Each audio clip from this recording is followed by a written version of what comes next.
Bonjour, nous sommes sur le floor de Wall Street pour évoquer un sujet un peu inhabituel aujourd'hui, l'immobilier commercial, l'immobilier d'entreprise, avec Jean-Claude Goldenstein, qui est le président et fondateur de CreoPoint, un réseau social pour les professionnels du secteur, une société de conseil également. Jean-Claude Goldenstein, bonjour. Bonjour. Alors on a eu des années difficiles, la crise financière, la faillite de Lehman. Est-ce que le marché aujourd'hui commence à être plus sain pour l'immobilier commercial ? Oui, absolument. Alors 2008, c'était la catastrophe. Le stock des sociétés cotées en immobilier est tombé environ de 90%. C'était ce que moi j'appelle gin and panic pour les gens qui, dans l'immobilier en France, se rappelleront de ces années-là. Ensuite, 2009, c'était les années de glass half empty, c'est-à-dire les gens qui étaient au salon de l'immobilier, au MIPIM par exemple, se rappelleront qu'il y avait des flûtes de champagne qui étaient à moitié vides.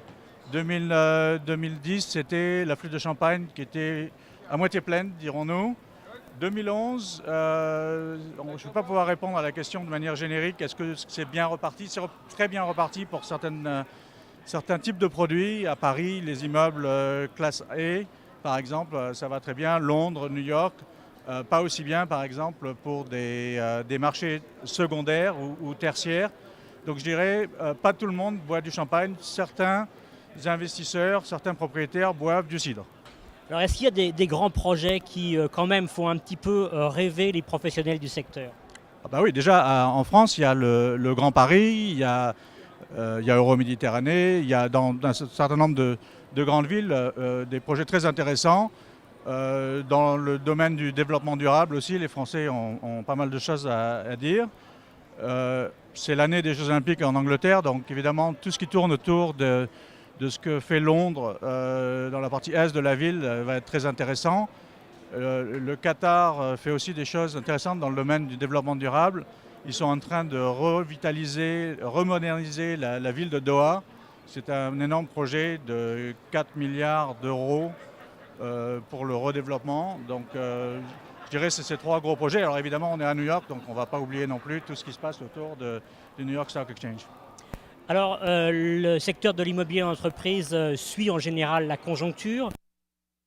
Cette fois-ci, vous notez une certaine accélération au cours des derniers mois. On voit des indicateurs ici aux États-Unis qui sont plutôt encourageants. Est-ce que c'est quelque chose qui a un impact sur le secteur du real estate commercial ? Oui, absolument. Alors, une des particularités de notre société, c'est que comme nous sommes le réseau social des professionnels de l'immobilier, on fait du data mining. Donc, on a un cabinet de business intelligence.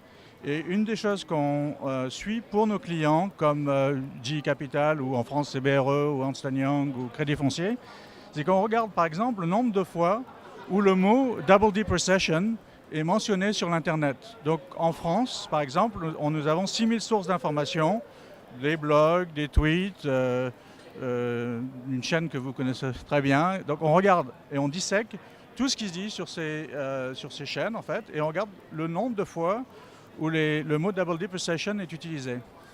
Donc on a environ en français 12 000 articles par jour qu'on regarde. Et ce qu'on peut constater, c'est qu'au mois de septembre de l'année dernière, en anglais, il y avait environ 300 articles par semaine qui utilisaient le mot Double Deep Recession. Alors, Double Deep Recession, ça veut dire rechute de l'économie. Voilà, absolument. Et quand on a regardé la dernière fois pour un client qui est une société cotée en bourse dans l'immobilier aux États-Unis, c'était passé de 300 à 15. Qu'est-ce que ça veut dire ? C'est que ça veut dire qu'on va en fait beaucoup moins de ce Double Deep Recession.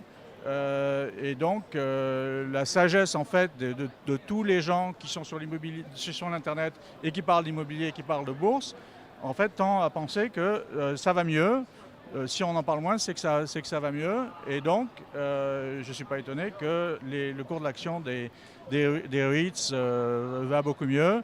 Les REITs, ce sont les sociétés immobilières cotées en bourse. Voilà, si on regarde par exemple les sociétés dans le commerce aux États-Unis, elles font environ plus 30% depuis 6 mois. Les General Growth, les Simon Properties, etc.